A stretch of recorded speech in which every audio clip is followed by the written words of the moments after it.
Hari Om. Let us continue our discussion and study of Jnana Yoga. So, as we saw, Mananam removes all obstacles in the intellect and converts knowledge into doubtless knowledge or conviction called Nissamshaya Jnanam about our essential nature.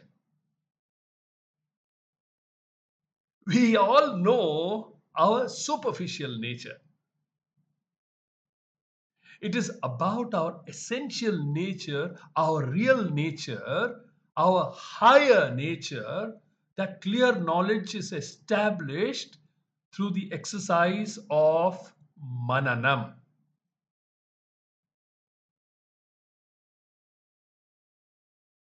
Thus, Shravanam removes ignorance and Mananam removes doubts or intellectual problems.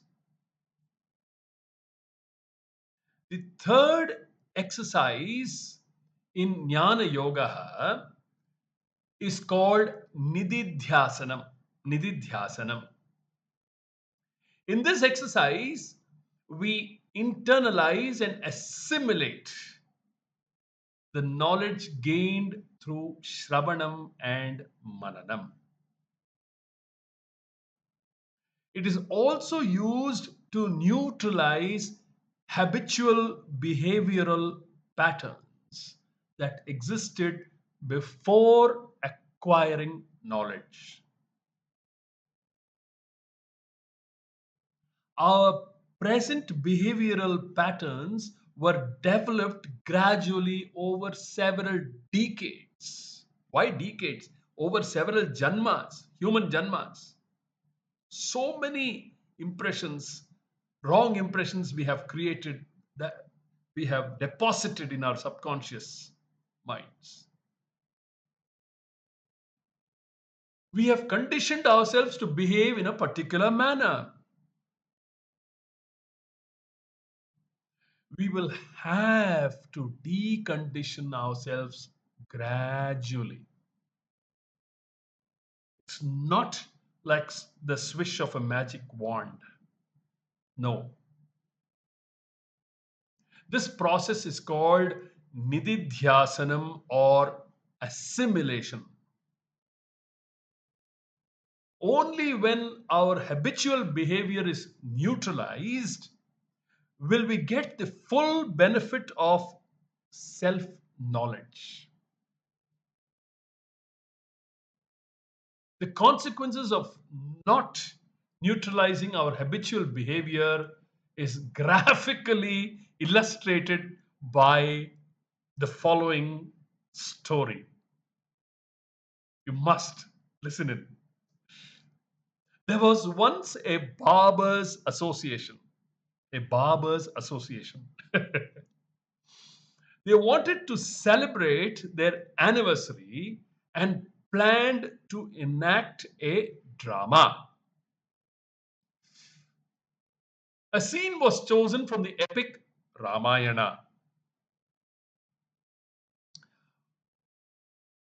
We must remember here that all the actors were barbers. Remember, it was a Barbers Association anniversary. They rehearsed their parts well. Rama, Sita, Dasharatha, et al. Especially the male parts. No? The male actors.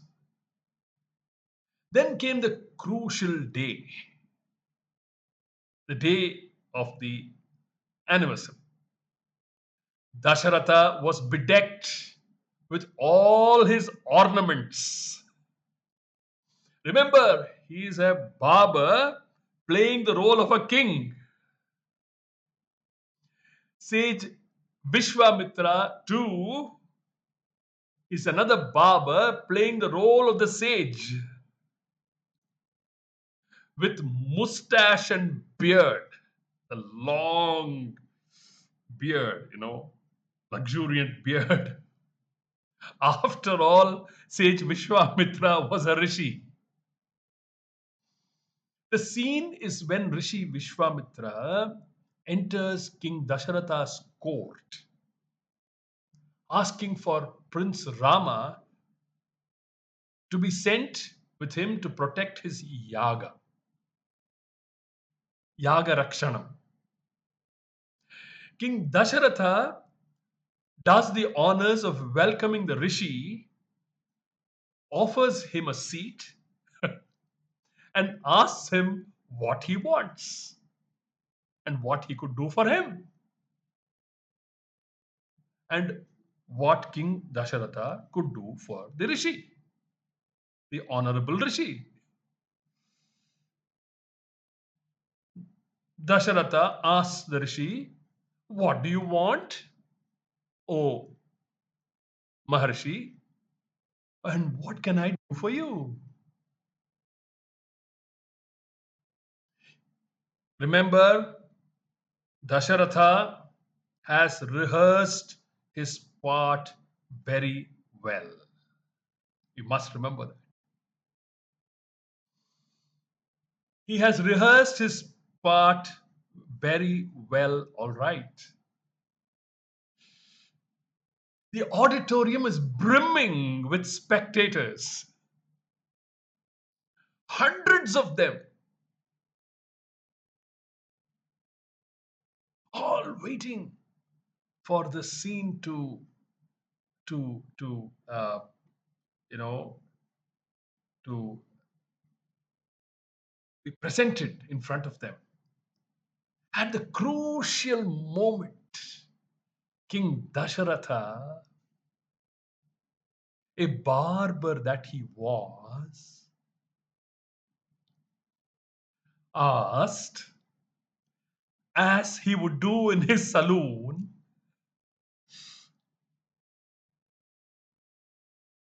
cutting or shaving,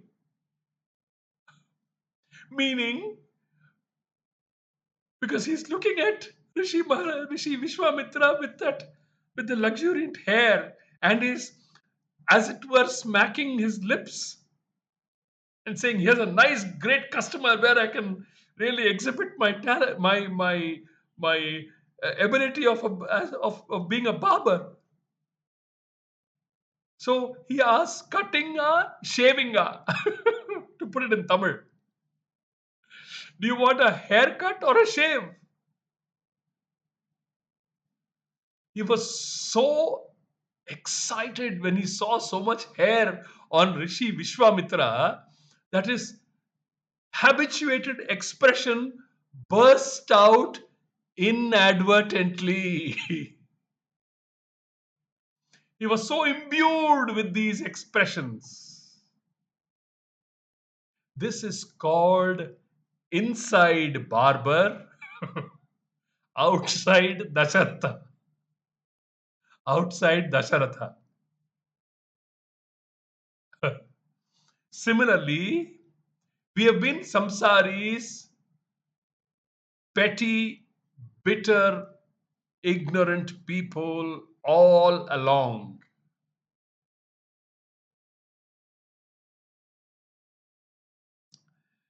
This personality has influenced our responses and our goals. Everything has been governed by our ideas about ourselves. How you behave depends upon how you look at yourself. Every behavior depends upon your self image. As long as you have a miserable self image, your behavior will also be miserable. Even if the guru aids in transforming the self image, the old personality traits continue for some time. Therefore, we need to allow sufficient time for the transformation to be effected. This process in which one transforms one's personality based on the teaching of our scriptures is called nididhyasanam. Nididhyasanam. During this period of transformation, important, I keep in touch with the scriptural teaching or with jnanis, wise people, called satsang. Very important. It is either Shastra Sangha or Sat Sangha, associating with the teachings of our Shastras and with wise people positively influences my personality. Not only do I stay in touch, but also lead. This is also important. Staying in touch is a good thing, but I also lead an alert life, monitoring my responses all the time with a very positive frame of mind, not with a criticizing frame of mind. No. I make sure that the responses in every situation are governed by the new teaching and not by the old misunderstood personality. Every sentence that I'm reading seems to be very important. I wish to repeat every sentence, every important sentence, but for paucity of time, I'm reading at a slightly accelerated pace.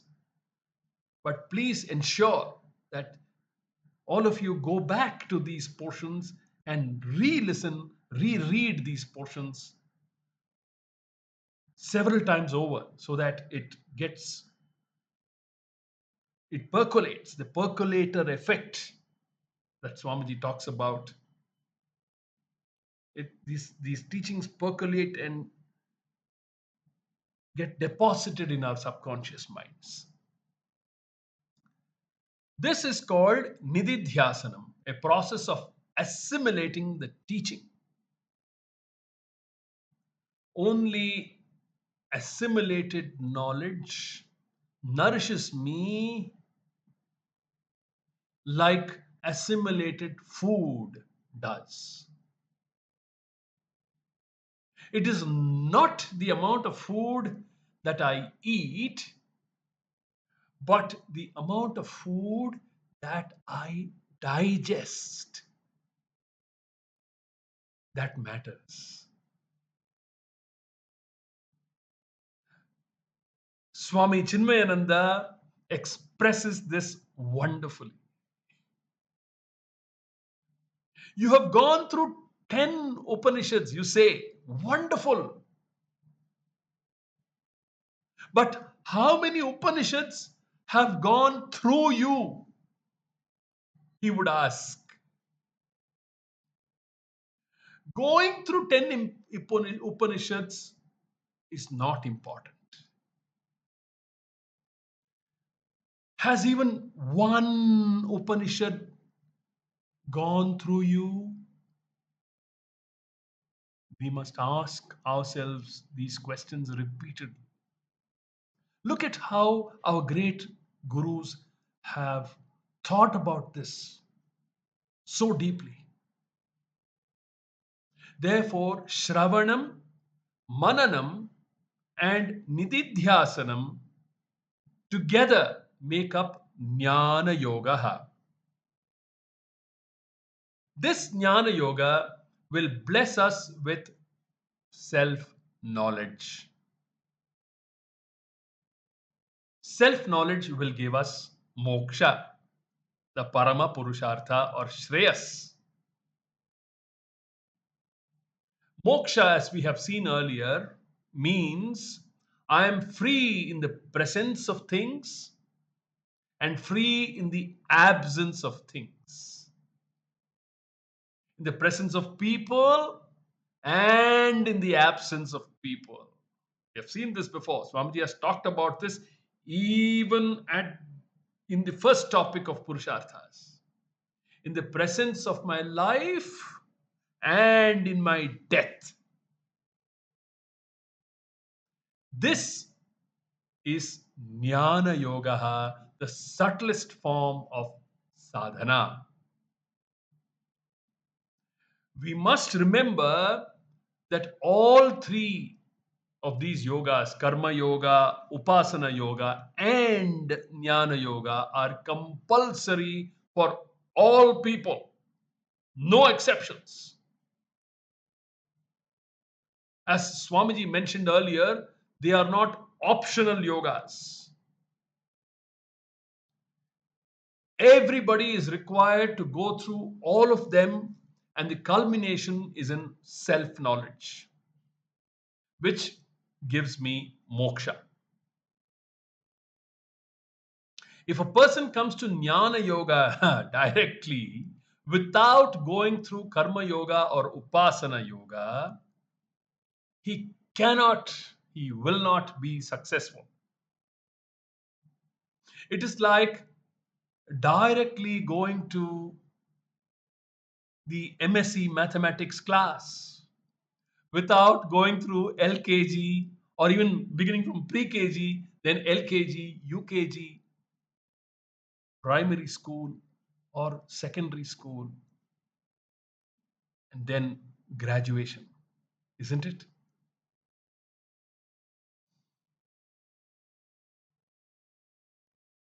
Well, if there is such a person who directly goes to Jnana Yoga and gains knowledge successfully, he must have completed Karma Yoga and Upasana Yoga sometime earlier, either in this Janma or birth or in some other previous birth. That's how it can be explained. One has to necessarily go through all these three yogas successfully to gain moksha. Let us get this understanding clearly in our minds. Let us register this. Our scriptures have designed the ashrama scheme, as we have seen earlier, brahmacharya ashrama, grihastha ashrama, vanaprastha ashrama, and sannyasa ashrama, to facilitate the pursuit of the three yogas. Even though the three yogas are not watertight compartments. It is not that you follow them one by one in a linear fashion. At any particular stage in life, any one yoga could be dominant. In Brahmacharya Ashrama, it is primarily studying scriptural theory to get the roadmap, as it were. One gets to study what life is all about, what the goal of life is, etc. It is study oriented. Brahmacharya Ashrama is study oriented. The other three ashramas are meant for predominantly practicing the three yogas. Grihastha ashrama, predominantly, underline the word predominantly. Grihastha ashrama is karma yoga pradhana, predominantly karma yoga. Karma yoga dominant. Vanaprastha ashrama is upasana yoga pradhana.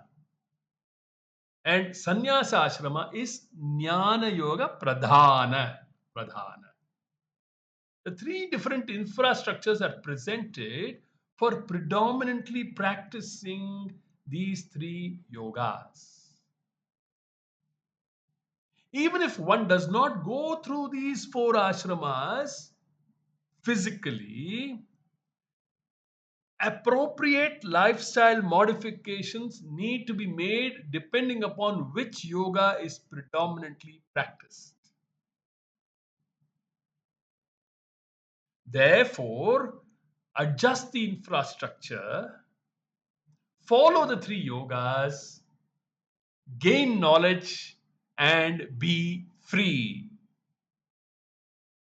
As a free person, either enjoy the presence of dharma, artha, kama, or their absence. This is the vision of all the scriptures, primary as well as secondary. This then is Jnana Yoga as taught by dear Swami Paramarthananda. We will explore more in of these topics under the Introduction to Vedanta series in the following sessions. Hari Om. Our next topic in this series will be Bhakti Yoga. So looking forward to meeting all of you in the next session. Hari Om. Om Durjana Sajjano Bhuyat Sajjana Shantimapnuyat Shanto Muccheta Bandhebhyah Muktaschan Vimochayet Sarve Bhavantu Sukhinah Sarve Santu Niramayah Sarve Bhadrani Pashyantu Ma Kaschit Dukkha Bhag Bhavet Om Purnamadah Purnamidam Purnat Purnamudachyate Purnasya Purnamadaya Purnamevavashishyate Om Shanti Shanti Shanti Harihi Om Shri Gurubhyo Namaha Harihi Om